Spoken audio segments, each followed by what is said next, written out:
Hello Lima, brought to you by Good Food Restaurant, home of Happy Days, Beer Barrel, and Old City Prime. Also by Mercy Health Partners, 318 Restaurant and Bar, Lima Palette Company, and Fresh and Faded Hair Studio.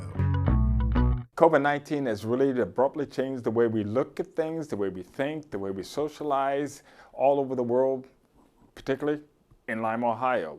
This COVID-19 has us all talking. And what we're going to do today, talk to some leaders, talk to the people on the front line. We're going to hear directly from those in Northwest Ohio, particularly Lima, the community that we call home, what's going on with this COVID-19 and how we're adapting to it. Welcome, Dr. Azeez. Certainly a pleasure having you as part of Hello Lima as we discuss COVID-19 and its impact on the community. Quick question. This pandemic, this new way of interacting, social distancing, wearing masks, it all is a part of our daily normal habits at this point. Let me ask you a question. How has it, somebody who's on the front line, somebody who is being part of preventing this, treating this, how has it changed the way you treat patients and see patients on a day-to-day basis? Good question. We practice medicine both in the hospital and the office. The hospital, of course, have at the beginning of this pandemic, have limited cases. Mostly, as we know, elective cases were cut out. So we're only dealing with emergency hospitalization cases.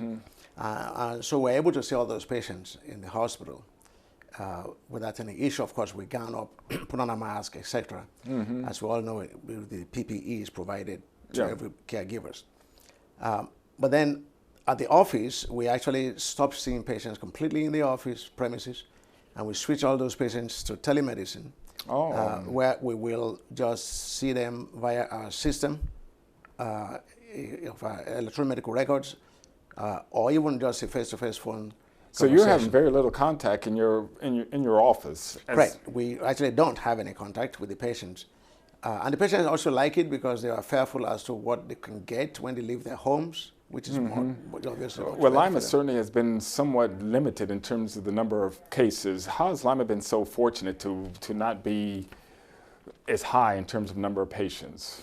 I think one of the things is that when the governor announced stay-at-home policy, it could just be the fact that Lima happens to observe that wholeheartedly and not go out or ignore that order. And I know when I'm going to the hospital, even in the morning, driving through the roads, I'm just about the only one on the road. That tells me that it's been observed by So Lima's been pretty good about, and you've seen that social distancing, observing the stay-at-home policy.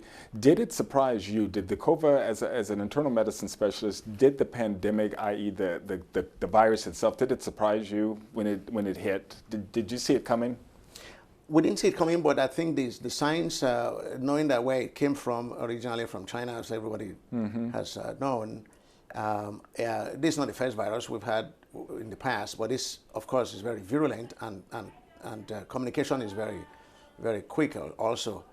One of the things, though, that I think happens here is that patients who have ailment in the past, you could stay away from them. The problem with this particular virus is that patients may not even know they have it.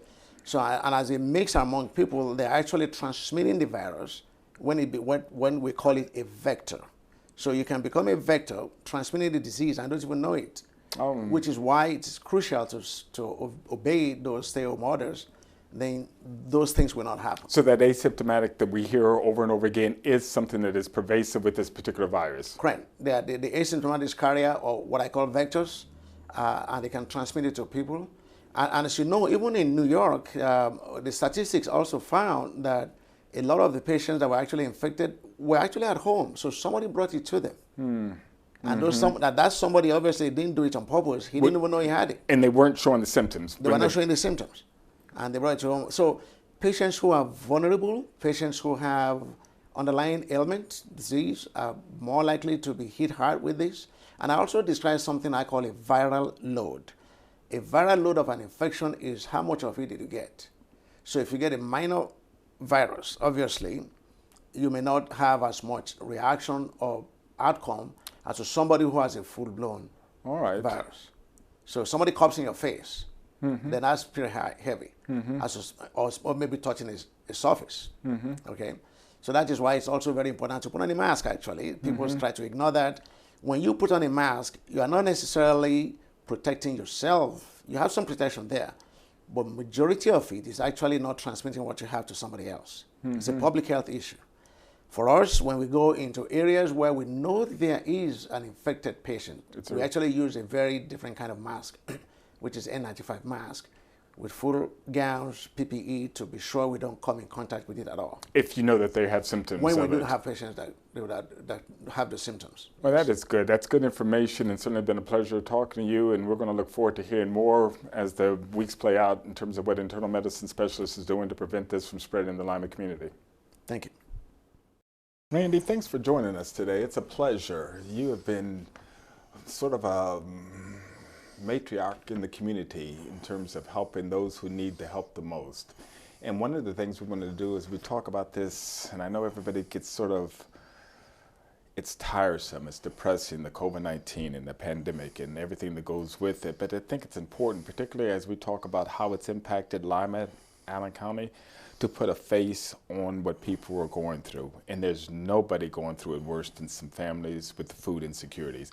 We've seen those food lines. We've seen lines that have stretched for miles. We've seen parking lots that have been full. And I think, Randy, for a lot of people who haven't gone through something like this and are facing what I call distress times, it's kind of shocking when you look at, I think food lines have an image of depression days, Randy, and things where people always point the finger that it can't possibly happen to me. I can't ever be hungry. I can't ever have those types of needs. But it's hitting people who never thought they would be in those situations. Tell me what's going on in Lima, and how are you addressing this? Well, you know, currently we're doing to-go trays instead of having the dining room open. We allow 5 in at a time so they can maintain social distancing, and they go through. And we have extra stuff that we're sitting out. Normally we would save this stuff for a meal, but it's like we've been getting a lot of chips. So we'll set out bags of chips for people to take home. We got a huge donation of eggs. So we've been setting out cartons of eggs. And for people who don't realize this, Randy, this need is hitting Lima, Allen County. There are a lot of people, some of the stats that you share, there are a lot of people that are facing. Can you share some of the numbers that you are, that drive your decisions? On average, we serve about 140 a day before the pandemic and everything. Right now, we're seeing new faces every day come through. I was really surprised to find out that over 48% of the children in the city of Lima live under the poverty level. And that's almost half, Randy. Yeah, that just blew me away. And then out of the families that live below the poverty level, 80% are run by a single mother. Wow, so that is driving some of the needs that you're fulfilling every day. Yeah, I mean, there just isn't enough government assistance to go for a month, you know, especially right now with the children being home. I know the schools have helped out immensely as far as the children's meals, and the food bank is stepping up, you know, their giveaways. But it's just the nice hot meal is what they can still get from us. And that's what they can get from you. Yeah. And we're talking, Randy, anybody at any time, families based on the hours that you're open, but those are families that are coming in. I know because I've been there. I've seen kids, I've seen children, I've seen mothers, I've seen fathers. Yeah. That need is real. Yeah, and it to the point where, you know, men can go to the mission for dinner in the evening. As far as I know, women and children don't have any place on a regular basis to go. So starting June 1st, we're going to offer a dinner also from 4:30 to 5:30 every evening. You know, we started 29 years ago, and we've grown since then. We started over by where Lima Senior School is, and then we moved to our current location. And we're trying to continue to provide services. We have showers now for the public. We have free clothing for people, hygiene products on request. And then occasionally we got additional food they can take home, like for the weekend or something. And Randy, I've been there before, and I've seen the lives that you touch and the smiles that your staff and volunteers put on the faces of those who thought they had no hope. You do more than food. I see clothes. I see people can grab things on their way out. That's an impact. Yeah, I'm a strong believer in self-confidence, and you know, we try to keep the place as clean as possible, the bright colors. You know, we treat people, it doesn't matter what you've done. When you're there, you're part of the family. and it's just amazing. I think everybody should be there during lunchtime at least one time in their life to see what a community is supposed to be. Yep. Well, that's exciting, and we hope, again, real quick, they can get a hold of you. How, Randy? Either through our webpage, odbread.org. They can call us at 419-224-2086. In these troubled times, everybody should lend a hand. Thank you, Randy. Thank you.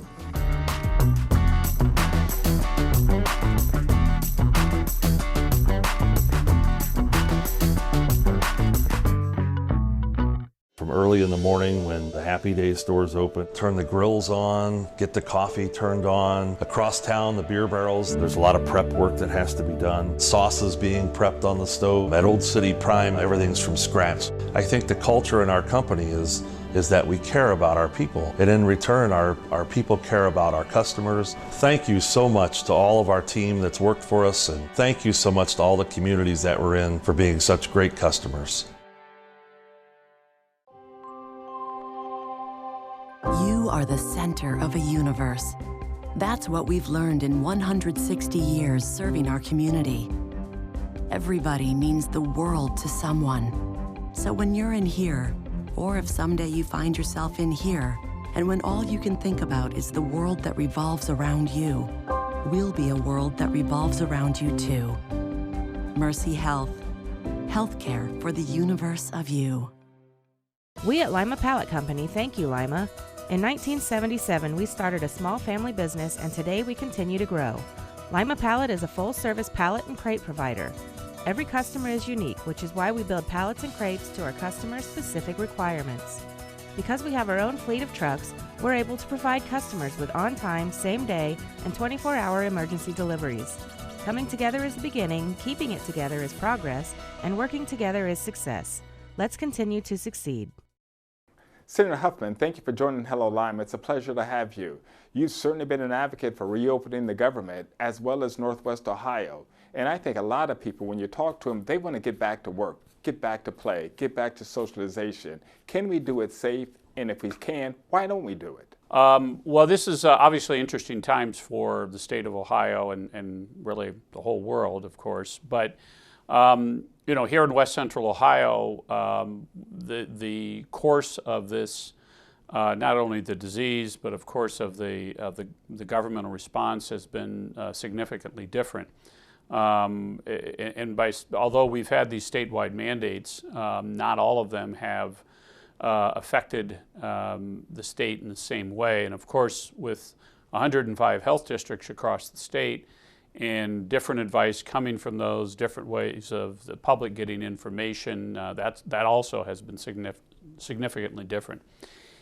In the end, the real reopening of Ohio is not going to be determined by state mandates or even by local officials.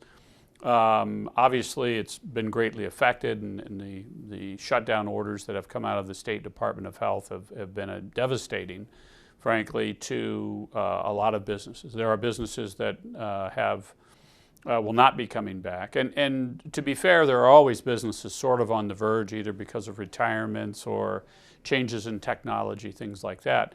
But I think what we have now is probably sort of a reordering of the kinds of things that maybe over a period of time we're going to be changing anyway. You know, big stores, shopping malls, things like that had been seriously challenged by a number of things. This is going to change how those are affected, which actually may help things like downtowns and other smaller retailers. Now, you know, I'm not giving some secret information that only the government knows. I think people can see that on their own.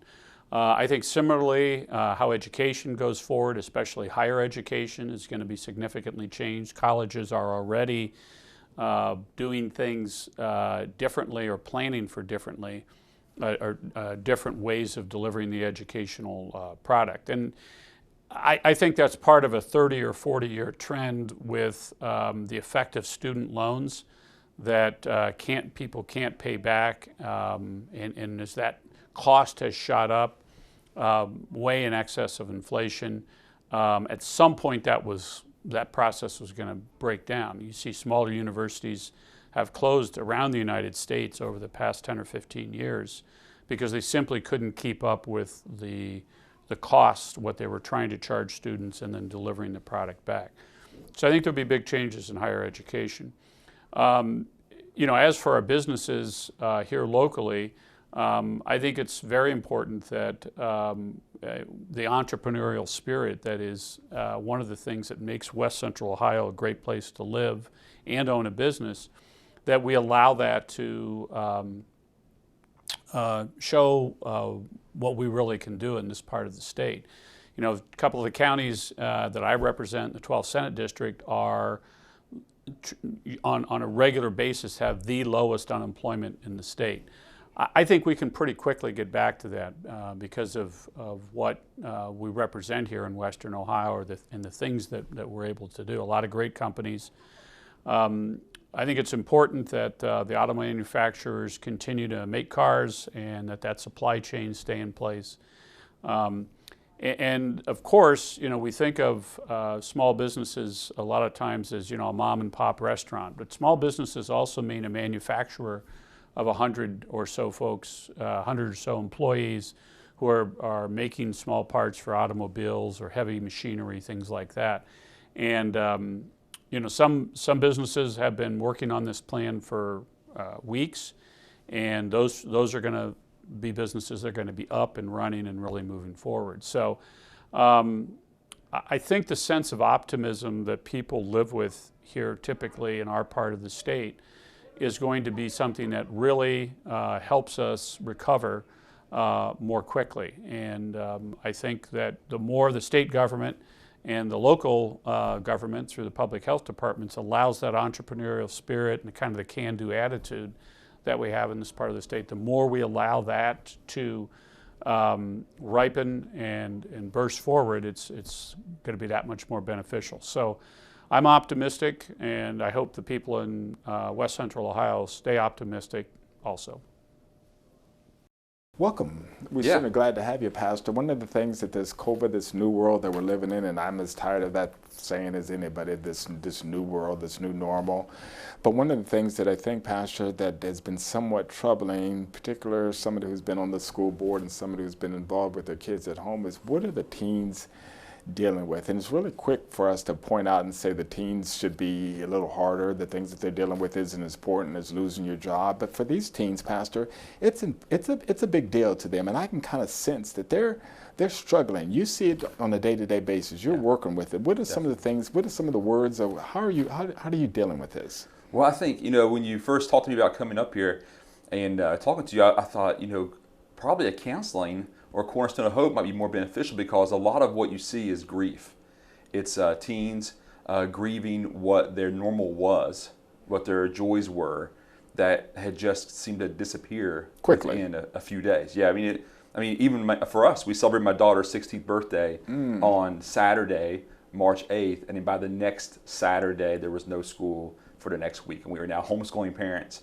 And so just a lot of like what you experience with grief, which is every emotion, right? Mm-hmm. You know, if parents are wondering, why is my kid getting angry out of nowhere? Why is he throwing his homework around and just falling on the floor crying? I mean, these are all just really reactions of having your world just a major part of it taken away from you. With no transition to that abrupt change. No warning. And we as adults, we're kind of used to those changes, but these kids, this is new to them. Yeah, we've learned some coping mechanisms at least. That's helped us.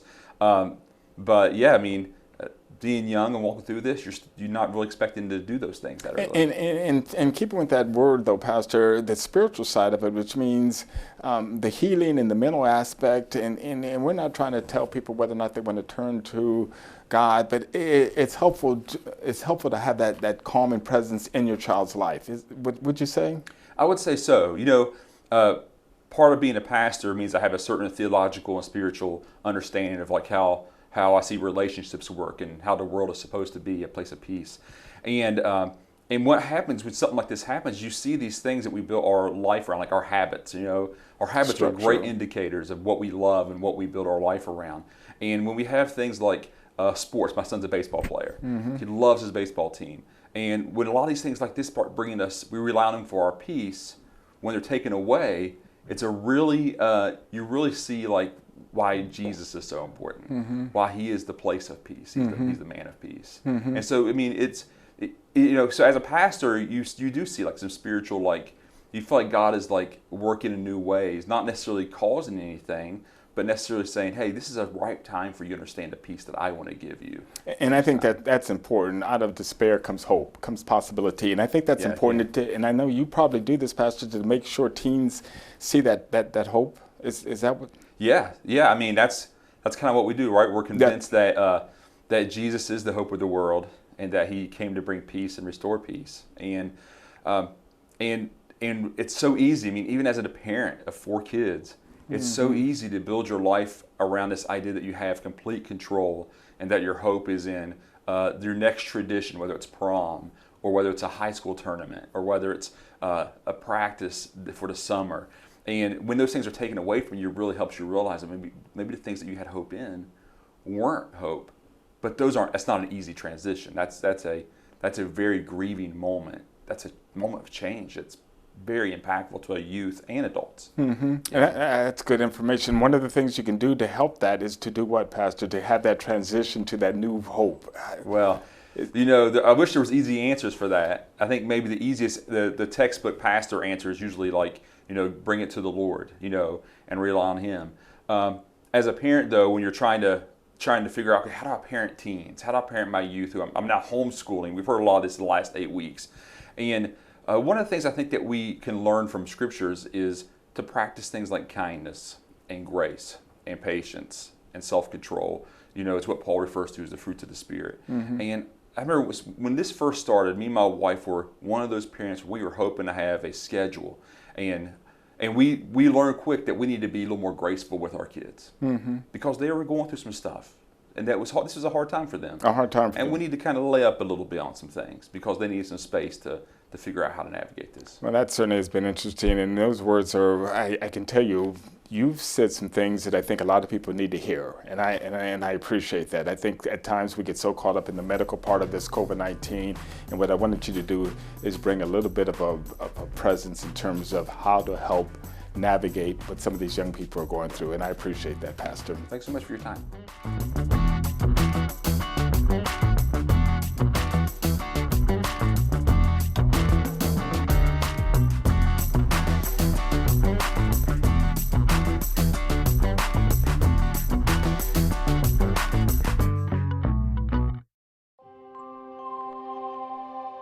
You are the center of a universe. That's what we've learned in 160 years serving our community. Everybody means the world to someone. So when you're in here, or if someday you find yourself in here, and when all you can think about is the world that revolves around you, we'll be a world that revolves around you too. Mercy Health. Healthcare for the universe of you. Our barbers and cosmetologists are licensed professionals who specialize in all phases of hair. Whether you are getting a line-up, cut, beard trim, or a design, our barbers will help create your unique style. With full-time cosmetologists, also taking appointments and walk-ins from lashes, presses, color, wax to braids, and weaves, Fresh and Faded cosmetologists do it all. Call us for an appointment today. Fresh and Faded Unisex Hair Studio, the largest shop in Northwest Ohio. 419-221-FADE. If you ain't fresh, you ain't faded. Dr. Atkins, thank you for joining Hello Lima. You've been on the front line, particularly when it comes to health disparity. This COVID-19 has us all talking. Why is there such a big difference between the black population and the majority population? Do you see this lasting, and if so, why is it? This virus has hit all communities equally. However, because of the complications and the chronic diseases that exist in the minority communities, the hypertension, the diabetes, the obesity, the asthma, the COPD, and all those conditions which are chronic, that virus tends to just complicate matters more, people not being seen, and therefore it looks worse in that community. In addition to the comorbidities, there's a trust factor within the medical community. A lot of African Americans just don't trust the medical system because what you have to understand, through historical times, the runaway slave syndrome, the Tuskegee experiments, And now this COVID situation, which now is going to bring in some vaccine that people don't know about. A lot of people don't want to be injected with this experimental, non-tested test. So therefore, there's going to be some trust there. One more complicating factor to all of this is the generations that live in one home. For example, there's grandmother, there's great-grandmother, mother, and then there's kids in the house. And some of these kids they're out in the public. They may follow protocols, they may not follow protocols. And so if you have an untreated elderly patient with COPD and asthma, and then they're smoking in the home, and she's not being treated for hypertension and hyperlipidemia, then there's problems there. And as I stated before, as these kids go out into public, some may adhere to the wearing of a mask and not gathering in crowds, and some won't adhere. And so you would take that back home, and then you have exposure. And we did have a case of that same situation where the grandmother ended up in the hospital due to COVID-19 because one of the teenagers were out into a large group and having parties and smoking marijuana, having fun. Do you see this disparity continuing? Yes, I do. And the reason is people at some point in time must listen. They're not listening right now. One good example was prior to COVID-19, I would tell people to work out, exercise, get out, do things. When COVID-19 came about, the governor says, we can't do this. Now, all of a sudden, people want to go out, exercise. I can't stay in the house. Well, this is something that people, for whatever the reason, like to be oppositional. And you have to respect what's going on right now with this disease. It's new, it's unbecoming, and we just have to teach and educate. And that's the key, teaching and educating and getting the Black population to trust the medical situation right now, because I do understand it as African American. We have Health Partners of Western Ohio. We need to have Health Partners of Western Ohio go global, because we are making a very strong impact on the health disparities in our communities. We're doing it in Lima, we're doing it in Toledo, we're doing it in Kenton, we're doing it in New Carlisle and Bryan. So we need to go global with Health Partners of Western Ohio. Yes, basically because there's a mistrust, and this mistrust is going to always continue until we can somehow get the African American community, the low income community, and all these diverse community people to come together and go, okay, this is a vaccine for the greatest good. But as always, there's going to be a mistrust, and there's historical data to prove it.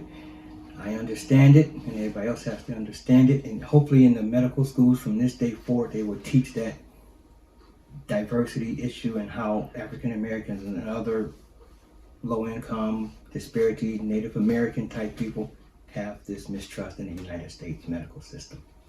Thanks for having me on Hello Lima. It was a pleasure talking to everybody today about the COVID-19 and its effect in Lima, Ohio. If you have questions, or if you want to follow up on that, please join us on our social media platform, Instagram, Twitter, Facebook page. We'd like to hear from you.